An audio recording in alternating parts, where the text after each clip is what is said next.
Hi, hello, ನಮಸ್ತೆ. Patil study circle YouTube ಚಾನೆಲ್ಗೆ ಸ್ವಾಗತ. ಮುಂಬರುವ KTET, GPSTR ಮತ್ತು PSTR ಪರೀಕ್ಷೆಗಳಿಗೆ ಉಪಯುಕ್ತವಾಗುವಂತಹ ವಿಜ್ಞಾನ ತರಗತಿಯನ್ನು ನಾವು ನೋಡೋಣ. ಇವತ್ತಿನ ತರಗತಿಯಲ್ಲಿ ರಸಾಯನಶಾಸ್ತ್ರ ಕೆಮಿಸ್ಟ್ರಿಗೆ ಸಂಬಂಧಿಸಿದಂತಹ ಪ್ರಮುಖ ಪ್ರಶ್ನೋತ್ತರಗಳನ್ನು ಚರ್ಚೆ ಮಾಡೋಣ. ಹಾಗಾದರೆ ಮೊದಲನೆಯ ಪ್ರಶ್ನೆ, ಬೇಸಿಗೆಯಲ್ಲಿ ಹಾಲನ್ನು ಕೊಠಡಿಯ ತಾಪದಲ್ಲಿ ಇರಿಸಿದಾಗ ಏನಾಗುತ್ತದೆ? ಆಯ್ಕೆ 1, ಹಾಲು ದಪ್ಪವಾಗುತ್ತದೆ. ಆಯ್ಕೆ 2, ಹಾಲು ಕೆಡುತ್ತದೆ. ಆಯ್ಕೆ 3, ಹಾಲಿನ ಬಣ್ಣ ಬದಲಾಗುತ್ತದೆ. ಆಯ್ಕೆ 4, ಹಾಲಿನ ಪ್ರಮಾಣ ಹೆಚ್ಚಾಗುತ್ತದೆ. ಹಾಗಾದರೆ ಈ ಪ್ರಶ್ನೆಗೆ ಸರಿಯಾದಂಥ ಉತ್ತರ ಆಪ್ಷನ್ ಬಿ, ಹಾಲು ಕೆಡುತ್ತದೆ. ನೆಕ್ಸ್ಟ್, ಮುಂದಿನ ಪ್ರಶ್ನೆ, ನೀರಿನ ವಿದ್ಯುತ್ ವಿಭಜನೆಯ ಪ್ರಯೋಗದಲ್ಲಿ ವಿದ್ಯುದ್ವಾರಗಳನ್ನು ಯಾವ ವಸ್ತುವಿನಿಂದ ಮಾಡಲಾಗುತ್ತದೆ? ಆಪ್ಷನ್ ಎ, ತಾಮ್ರ, ಕಬ್ಬಿಣ, ಗ್ರಾಫೈಟ್ ದಂಡ ಮತ್ತು ಅಲ್ಯೂಮಿನಿಯಂ. ಹಾಗಾದರೆ ಈ ಪ್ರಶ್ನೆಗೆ ಸರಿಯಾದಂಥ ಉತ್ತರ ಆಪ್ಷನ್ ಸಿ, ಗ್ರಾಫೈಟ್ ದಂಡ.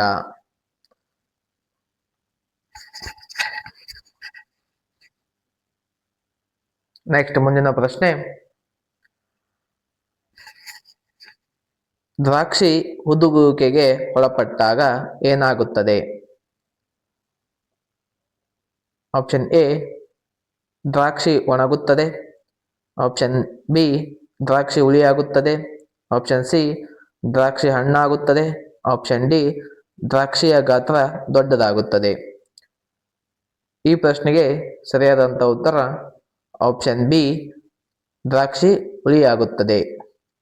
ದ್ರಾಕ್ಷಿ ಹುದುಗುವಿಕೆಗೆ ಒಳಪಟ್ಟಾಗ ಹುಳಿಯಾಗುತ್ತದೆ. ನೆಕ್ಸ್ಟ್, ಮುಂದಿನ ಪ್ರಶ್ನೆ, ನಮ್ಮ ದೇಹದಲ್ಲಿ ಆಹಾರ ಜೀರ್ಣವಾದಾಗ ಏನಾಗುತ್ತದೆ? ನಮ್ಮ ದೇಹದಲ್ಲಿ ಆಹಾರ ಜೀರ್ಣವಾದಾಗ ಏನಾಗುತ್ತದೆ? ಆಪ್ಷನ್ ಎ, ದೇಹಕ್ಕೆ ಶಕ್ತಿ ಸಿಗುತ್ತದೆ. ಆಪ್ಷನ್ ಬಿ, ಆಹಾರ ವ್ಯರ್ಥವಾಗುತ್ತದೆ. ಆಪ್ಷನ್ ಸಿ, ದೇಹದ ತೂಕ ಹೆಚ್ಚಾಗುತ್ತದೆ. ಆಪ್ಷನ್ ಡಿ, ದೇಹದ ತೂಕ ಕಡಿಮೆಯಾಗುತ್ತದೆ. ಈ ಪ್ರಶ್ನೆಗೆ ಸರಿಯಾದಂಥ ಉತ್ತರ ಆಪ್ಷನ್ ಎ, ದೇಹಕ್ಕೆ ಶಕ್ತಿ ಸಿಗುತ್ತದೆ. ನೋಡ್ರಿ, ನಮ್ಮ ದೇಹದಲ್ಲಿ ಆಹಾರ ಜೀರ್ಣವಾದಾಗ ನಮ್ಮ ದೇಹಕ್ಕೆ ಶಕ್ತಿ ಸಿಗುತ್ತದೆ. ನೆಕ್ಸ್ಟ್, ಮುಂದಿನ ಪ್ರಶ್ನೆ, ನಾವು ಉಸಿರಾಡಿದಾಗ ಏನಾಗುತ್ತದೆ? ಆಪ್ಷನ್ ಎ, ದೇಹಕ್ಕೆ ಶಕ್ತಿ ಸಿಗುತ್ತದೆ. ಆಪ್ಷನ್ ಬಿ, ದೇಹವು ವಿಶ್ರಾಂತಿ ಪಡೆಯುತ್ತದೆ. ಆಪ್ಷನ್ ಸಿ, ದೇಹವು ನೀರನ್ನು ಉತ್ಪಾದಿಸುತ್ತದೆ. ಆಪ್ಷನ್ ಡಿ, ದೇಹದ ಉಷ್ಣತೆ ಹೆಚ್ಚಾಗುತ್ತದೆ.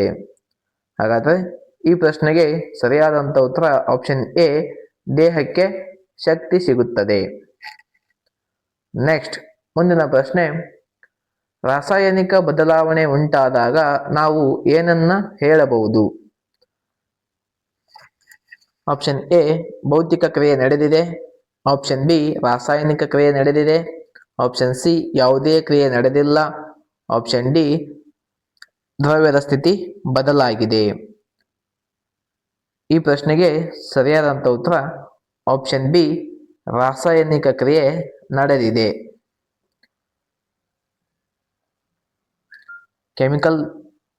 ಕೆಮಿಕಲ್ ಚೇಂಜಸ್ ಆದಾಗ ಅಲ್ಲಿ ಕೆಮಿಕಲ್ ರಿಯಾಕ್ಷನ್ ಆಗಿದೆ ಅಂತ ನಾವು ಹೇಳ್ಬೋದು.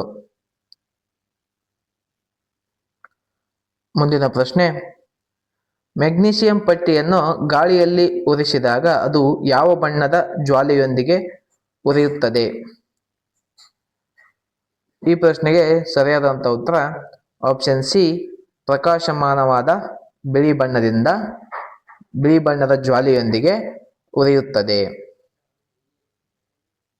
ನೆಕ್ಸ್ಟ್, ಮುಂದಿನ ಪ್ರಶ್ನೆ, ಮೆಗ್ನೀಷಿಯಂ ಪಟ್ಟಿಯನ್ನು ಗಾಳಿಯಲ್ಲಿ ಉರಿಸಿದಾಗ ಉತ್ಪತ್ತಿಯಾಗುವ ಬಿಳಿ ಪುಡಿ ಯಾವುದು?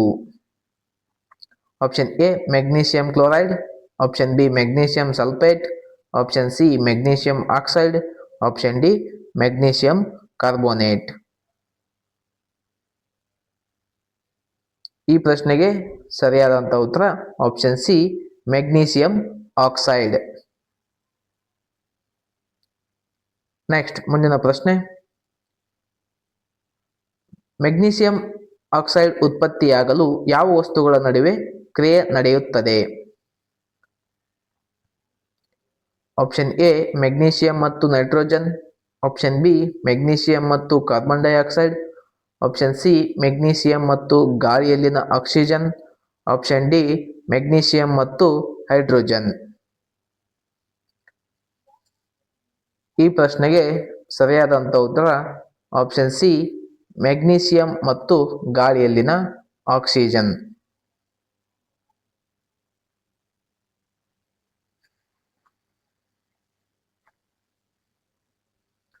ನೆಕ್ಸ್ಟ್ ಮುಂದಿನ ಪ್ರಶ್ನೆ, ರಾಸಾಯನಿಕ ಕ್ರಿಯೆ ನಡೆದಿದೆ ಎಂದು ನಿರ್ಧರಿಸಲು ಯಾವ ವೀಕ್ಷಣೆಗಳು ಸಹಾಯ ಮಾಡುತ್ತವೆ?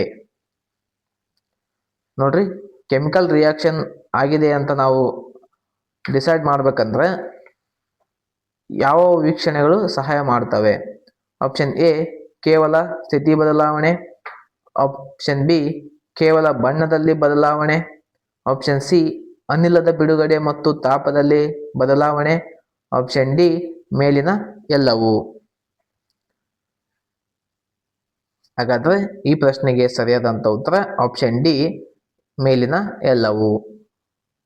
ನೋಡ್ರಿ, ಒಂದು ಕೆಮಿಕಲ್ ರಿಯಾಕ್ಷನ್ ಆಗಿದೆ ಅಂತಂದ್ರೆ ಅಲ್ಲಿ ಸ್ಥಿತಿ ಬದಲಾವಣೆ ಆಗುತ್ತೆ ಮತ್ತು ಬಣ್ಣದಲ್ಲಿ ಬದಲಾವಣೆ ಆಗುತ್ತಾ ಮತ್ತು ಅನಿಲ ಬಿಡುಗಡೆ ಮತ್ತು ತಾಪದಲ್ಲಿ ಬದಲಾವಣೆ ಆಗುತ್ತಾ.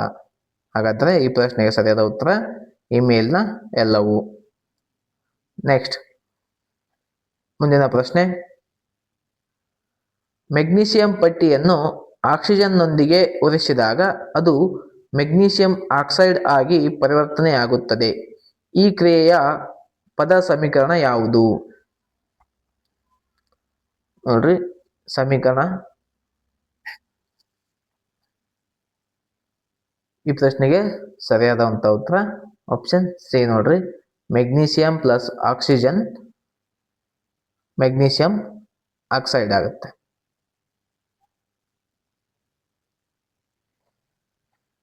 ನೆಕ್ಸ್ಟ್ ಮುಂದಿನ ಪ್ರಶ್ನೆ, ಪದ ಸಮೀಕರಣದಲ್ಲಿ ಪ್ರತಿವರ್ತಕಗಳನ್ನು ಎಲ್ಲಿ ಬರೆಯಲಾಗುತ್ತದೆ?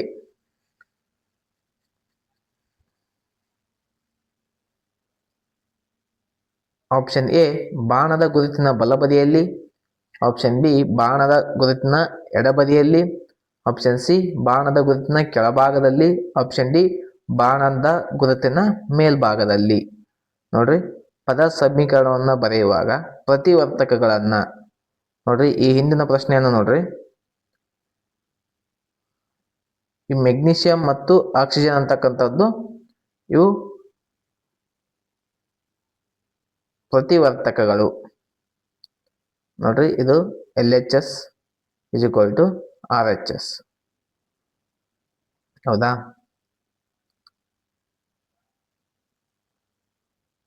ಈ ಪ್ರಶ್ನೆಗೆ ಸರಿಯಾದಂತ ಉತ್ತರ ಆಪ್ಷನ್ ಬಿ ಬಾಣದ ಗುರುತಿನ ಎಡಬದಿಯಲ್ಲಿ.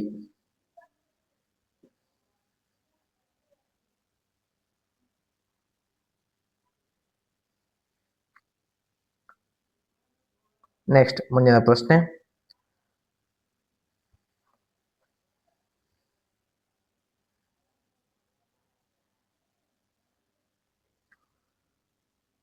ರಾಸಾಯನಿಕ ಕ್ರಿಯೆಯಲ್ಲಿ ರಾಶಿಯನ್ನು ಸೃಷ್ಟಿಸುವುದಾಗಲಿ ಲಯಗೊಳಿಸುವುದಾಗಲಿ ಸಾಧ್ಯವಿಲ್ಲ ಎಂದು ಹೇಳುವ ನಿಯಮ ಯಾವುದು? ಆಪ್ಷನ್ ಎ ಶಕ್ತಿ ಸಂಸ್ಕರಣಾ ನಿಯಮ, ಆಪ್ಷನ್ ಬಿ ರಾಶಿ ಸಂಸ್ಕರಣಾ ನಿಯಮ, ಆಪ್ಷನ್ ಸಿ ಚಾರ್ಲ್ಸ್ ನಿಯಮ, ಆಪ್ಷನ್ ಡಿ ಬಾಯ್ಲ್ ನಿಯಮ. ಈ ಪ್ರಶ್ನೆಗೆ ಸರಿಯಾದಂತ ಉತ್ತರ ಆಪ್ಷನ್ ಬಿ ರಾಶಿ ಸಂರಕ್ಷಣಾ ನಿಯಮ. ನೆಕ್ಸ್ಟ್ ಮುಂದಿನ ಪ್ರಶ್ನೆ, Zn plus H2SO4 ZnSO4 plus H2. ಈ ಸಮೀಕರಣದಲ್ಲಿ ಸತುವು ಪ್ರತಿವರ್ತಕಗಳಲ್ಲಿರುವ ಪರಮಾಣುಗಳ ಸಂಖ್ಯೆ ಎಷ್ಟು? ನೋಡ್ರಿ, ಈ ಸಮೀಕರಣದಲ್ಲಿನ ಪರಮಾಣುಗಳ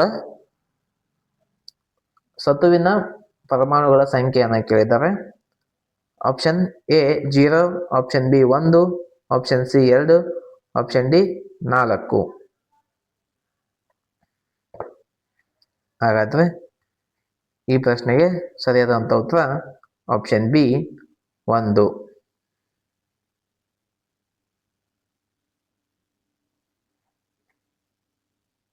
ನೋಡ್ರಿ, ಪ್ರತಿವರ್ತಕಗಳಂದ್ರೆ ಇವು ಬಾಣದ ಗುರುತಿನ ಎಡಬದಿಯಲ್ಲಿ ಇರ್ತಕ್ಕಂಥವು LHS ನಲ್ಲಿರುವಂತಹ ಅಂಶವನ್ನು ನಾವೇಂತೀವಿ ಪ್ರತಿವರ್ತಕಗಳು ಅಂತ ಕರಿತೀವಿ. ನೆಕ್ಸ್ಟ್ ಮುಂದಿನ ಪ್ರಶ್ನೆ.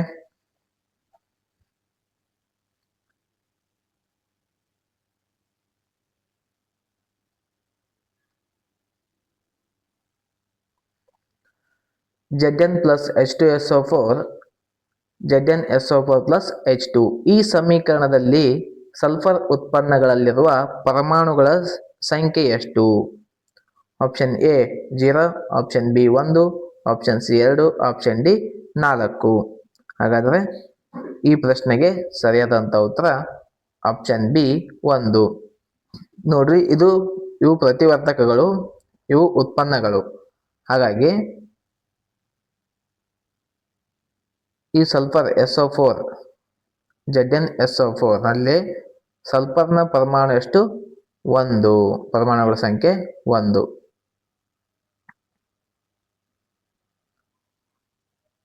ನೆಕ್ಸ್ಟ್ ಮುಂದಿನ ಪ್ರಶ್ನೆ. ರಾಸಾಯನಿಕ ಸಮೀಕರಣವನ್ನ ಸರಿದೂಗಿಸುವಾಗ ಪ್ರತಿ ಅಣುಸೂತ್ರದ ಸುತ್ತ ಮೊದಲು ಏನು ಮಾಡಬೇಕು? ನೋಡ್ರಿ, ನಾವೊಂದು ರಾಸಾಯನಿಕ ಸಮೀಕರಣವನ್ನ ಸರಿದೂಗಿಸುವಾಗ ಪ್ರತಿ ಅಣುಸೂತ್ರದ ಸುತ್ತ ಮೊದಲು ಏನ್ ಮಾಡಬೇಕು? ಆಪ್ಷನ್ ಎ ಅಣುಸೂತ್ರವನ್ನ ಬದಲಾಯಿಸಿ, ಆಪ್ಷನ್ ಬಿ ಬಾಣದ ಗುರುತನ್ನು ತೆಗೆದುಹಾಕಿ, ಆಪ್ಷನ್ ಸಿ ಆವರಣ ಬಿಡಿಸಿ, ಆಪ್ಷನ್ ಡಿ ಸಂಖ್ಯೆಗಳನ್ನ ಸೇರಿಸಿ. ಹಾಗಾದ್ರೆ ಈ ಪ್ರಶ್ನೆಗೆ ಸರಿಯಾದಂತ ಉತ್ತರ ಆಪ್ಷನ್ ಸಿ ಆವರಣ ಬಿಡಿಸಿ. ನೋಡಿ, ನಾವು ಪ್ರತಿ ಸಮೀಕರಣವನ್ನ ಸರಿದೂಗಿಸುವಾಗ ಪ್ರತಿ ಅಣುಸೂತ್ರ ಸುತ್ತ ನಾವು ಆವರಣವನ್ನ ಹಾಕ್ಬೇಕು ಮೊದಲು. ನೆಕ್ಸ್ಟ್ ಮುಂದಿನ ಪ್ರಶ್ನೆ. ಸಮೀಕರಣ Fe ಪ್ಲಸ್ H2O ಉತ್ಪನ್ನ Fe3O4 ಪ್ಲಸ್ H2 ರಲ್ಲಿ ಪರಮಾಣುಗಳು ಪ್ರತಿವರ್ತಕಗಳಲ್ಲಿ ಎಷ್ಟು ಇವೆ?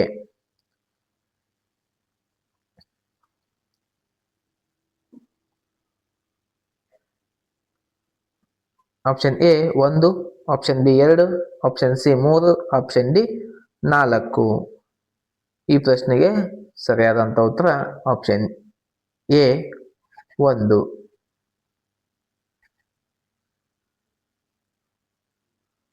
ನೆಕ್ಸ್ಟ್ ಮುಂದಿನ ಪ್ರಶ್ನೆ.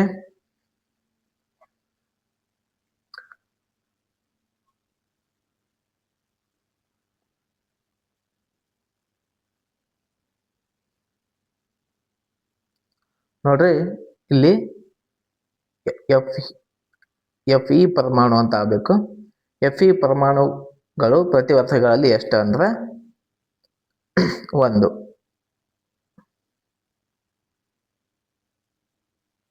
ನೆಕ್ಸ್ಟ್ ಸಮೀಕರಣ Fe plus H2O Fe3O4 plus H2 ರಲ್ಲಿ ಆಕ್ಸಿಜನ್ ಪರಮಾಣುಗಳು ಉತ್ಪನ್ನಗಳಲ್ಲಿ ಎಷ್ಟು ಇವೆ? ನೋಡ್ರಿ, ಇದು ಪ್ರತಿವರ್ತಕ, ಇವು ಉತ್ಪನ್ನಗಳು. ಈ ಉತ್ಪನ್ನಗಳಲ್ಲಿ ಆಕ್ಸಿಜನ್ನ ಪರಮಾಣುಗಳು ಎಷ್ಟು ಅಂತ ಕೇಳಿದ್ದಾರೆ. ಹಾಗಾದ್ರೆ ಇಲ್ಲಿ ಎಷ್ಟೈತೆ ನೋಡ್ರಿ, ಆಕ್ಸಿಜನ್ 4 ಐತಿ. ಹಾಗಾದ್ರೆ ಈ ಪ್ರಶ್ನೆಗೆ ಸರಿಯಾದ ಉತ್ತರ ಆಪ್ಷನ್ ಡಿ 4. ಆಕ್ಸಿಜನ್ನ ಪರಮಾಣುಗಳು 4. ನೆಕ್ಸ್ಟ್ ಮುಂದಿನ ಪ್ರಶ್ನೆ.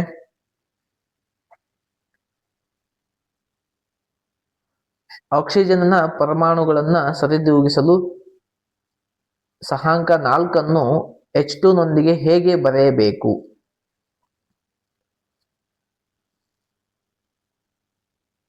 ಆಪ್ಷನ್ಸ್ ನೋಡ್ರಿ.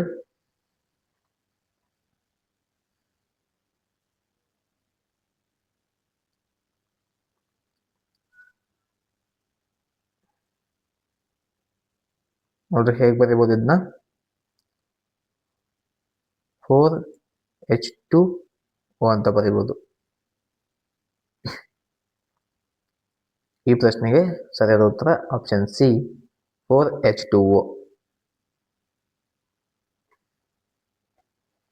ನೆಕ್ಸ್ಟ್ ಮುಂದಿನ ಪ್ರಶ್ನೆ, ರಾಸಾಯನಿಕ ಸಮೀಕರಣದಲ್ಲಿ ಪ್ರತಿವರ್ತಕ ಮತ್ತು ಉತ್ಪನ್ನಗಳ ಘನಸ್ಥಿತಿಯನ್ನು ಯಾವ ಸಂಕೇತದಿಂದ ಸೂಚಿಸಲಾಗುತ್ತದೆ?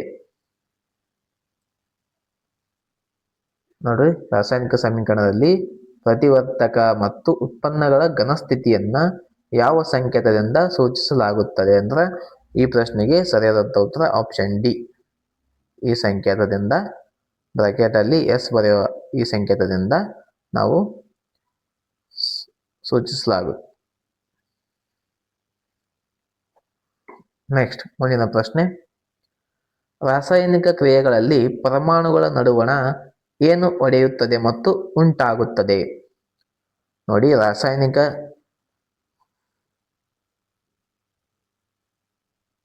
ಕ್ರಿಯೆಗಳಲ್ಲಿ ಪರಮಾಣುಗಳ ನಡುವಣ ಬಂಧನ ಒಡೆಯುತ್ತದೆ ಮತ್ತು ಬಂಧ ಉಂಟಾಗುತ್ತದೆ.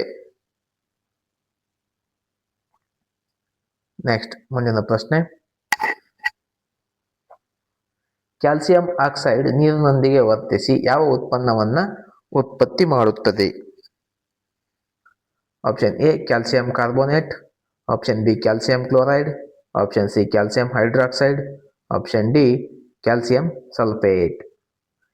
ಈ ಪ್ರಶ್ನೆಗೆ ಸರಿಯಾದಂತ ಉತ್ತರ option C, calcium hydroxide. Next ಮುಂದಿನ ಪ್ರಶ್ನೆ,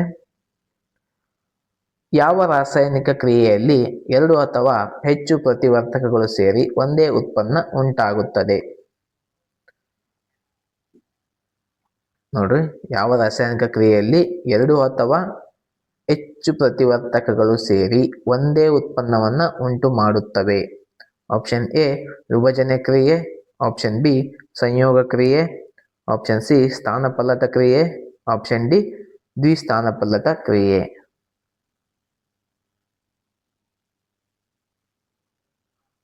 ಹಾಗಾದ್ರೆ ಈ ಪ್ರಶ್ನೆಗೆ ಸರಿಯಾದ ಉತ್ತರ ಆಪ್ಷನ್ ಬಿ, ಸಂಯೋಗ ಕ್ರಿಯೆ.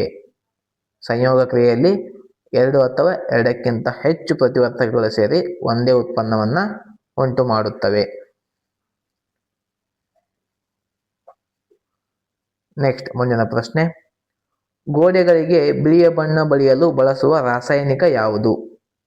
ಆಪ್ಷನ್ ಎ ಸುಟ್ಟ ಸುಣ್ಣ, option B calcium carbonate, option C ಅರಳಿದ ಸುಣ್ಣದ ದ್ರಾವಣ, ಆಪ್ಷನ್ ಡಿ ಮೆಗ್ನೀಷಿಯಂ ಆಕ್ಸೈಡ್. ಈ ಪ್ರಶ್ನೆಗೆ ಸರಿಯಾದಂತ ಉತ್ತರ ಆಪ್ಷನ್ ಸಿ, ಅರಳಿದ ಸುಣ್ಣದ ದ್ರಾವಣ.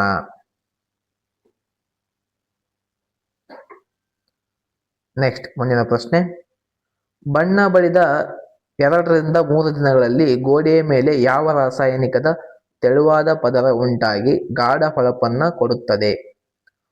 Option A calcium oxide, option B calcium hydroxide, option C calcium carbonate, option D carbon dioxide.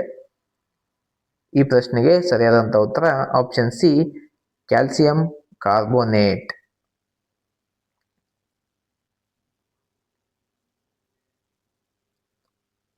Next ಮುಂದಿನ ಪ್ರಶ್ನೆ, ಅಮೃತಶಿಲೆಯ ರಾಸಾಯನಿಕ ಸೂತ್ರ ಯಾವುದು? ಅಮೃತಶಿಲೆಯ ರಾಸಾಯನಿಕ ಸೂತ್ರ CaCO3. ಇದು ಅಮೃತಶಿಲೆಯ ರಾಸಾಯನಿಕ ಸೂತ್ರ, ಆಪ್ಷನ್ ಎ. ನೆಕ್ಸ್ಟ್ ಮುಂದಿನ ಪ್ರಶ್ನೆ, ಕಲ್ಲಿದ್ದಲಿನ ದಹನ ಯಾವ ರೀತಿಯ ಕ್ರಿಯೆಗೆ ಉದಾಹರಣೆಯಾಗಿದೆ? ಆಪ್ಷನ್ ಎ ವಿಭಜನೆ ಕ್ರಿಯೆ, ಆಪ್ಷನ್ ಬಿ ಸಂಯೋಗ ಕ್ರಿಯೆ, ಆಪ್ಷನ್ ಸಿ ಬಹಿರುಷ್ಣಕ ಕ್ರಿಯೆ, ಆಪ್ಷನ್ ಡಿ ಅಂತರೋಷ್ಣಕ ಕ್ರಿಯೆ. ಈ ಪ್ರಶ್ನೆಗೆ ಸರಿಯಾದಂತ ಉತ್ತರ ಆಪ್ಷನ್ ಬಿ, ಸಂಯೋಗ ಕ್ರಿಯೆ. ನೆಕ್ಸ್ಟ್ ಮುಂದಿನ ಪ್ರಶ್ನೆ, ಉತ್ಪನ್ನಗಳೊಂದಿಗೆ ಉಷ್ಣ ಬಿಡುಗಡೆಯಾಗುವ ಕ್ರಿಯೆಗಳನ್ನ ಏನೆಂದು ಕರೆಯುತ್ತಾರೆ? ಆಪ್ಷನ್ ಎ ಅಂತರುಷ್ಣಕ ರಾಸಾಯನಿಕ ಕ್ರಿಯೆಗಳು, ಆಪ್ಷನ್ ಬಿ ಬಹಿರುಷ್ಣಕ ರಾಸಾಯನಿಕ ಕ್ರಿಯೆಗಳು, ಆಪ್ಷನ್ ಸಿ ಸಂಯೋಗ ಕ್ರಿಯೆಗಳು, ಆಪ್ಷನ್ ಡಿ ವಿಭಜನ ಕ್ರಿಯೆಗಳು.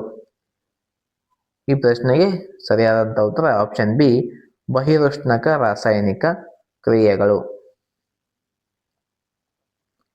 ನೆಕ್ಸ್ಟ್ ಮುಂದಿನ ಪ್ರಶ್ನೆ, ನೈಸರ್ಗಿಕ ಅನಿಲದ ದಹನ ಯಾವ ರೀತಿಯ ಕ್ರಿಯೆಗೆ ಉದಾಹರಣೆಯಾಗಿದೆ?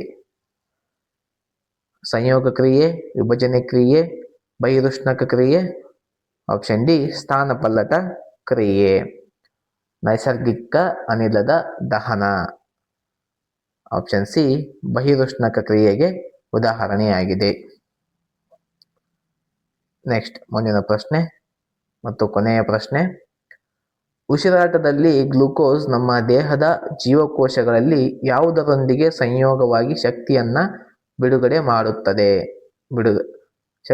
ಒದಗಿಸುತ್ತದೆ? Option A nitrogen, option B carbon dioxide, option C oxygen, option D hydrogen.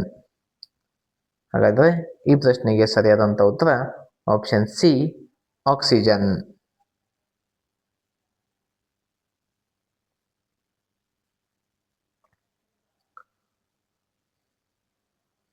Okay, ಇವತ್ತಿನ ತರಗತಿಯಲ್ಲಿ ನಾವು ಕೆಮಿಸ್ಟ್ರಿ ವಿಷಯಕ್ಕೆ ಸಂಬಂಧಿಸಿದಂತೆ 30 ಪ್ರಶ್ನೆಗಳನ್ನು ಚರ್ಚೆ ಮಾಡಿದ್ದೇವೆ. ಈ ತರಗತಿ ನಿಮಗೆ ಇಷ್ಟವಾಗಿದ್ದರೆ ಲೈಕ್ ಮಾಡಿ, ಹಾಗೆ ನಮ್ಮ ಚಾನಲನ್ನು ಸಬ್ಸ್ಕ್ರೈಬ್ ಮಾಡಿ ಅಂತ ಹೇಳ್ತಾ, ಮುಂದಿನ ತರಗತಿಯಲ್ಲಿ ಇನ್ನೂ ಹೆಚ್ಚಿನ ಪ್ರಶ್ನೆಗಳೊಂದಿಗೆ ನಿಮ್ಮ ಮುಂದೆ ಬರ್ತೇನೆ. ಧನ್ಯವಾದಗಳು.